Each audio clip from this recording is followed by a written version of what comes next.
how can you disable device location on your Opera app. So all you have to do in the first, you just go down here, click on account down here.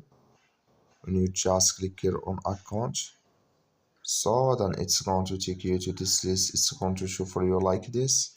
Click here on settings. When you just click here on settings here, it's going to take you to this list here. So then you just click here on privacy. Then it's going to take you to this list here. It's going to show for you like this. You scrolling down here, so until you will find here device location, just click on it. You will find here your device settings, you just click on it here. So you just waiting to open with you, click here on permissions here. Then it's going to take you to this list. Click here on location here. You click here on don't allow. So then here automatically it's going to disable with you.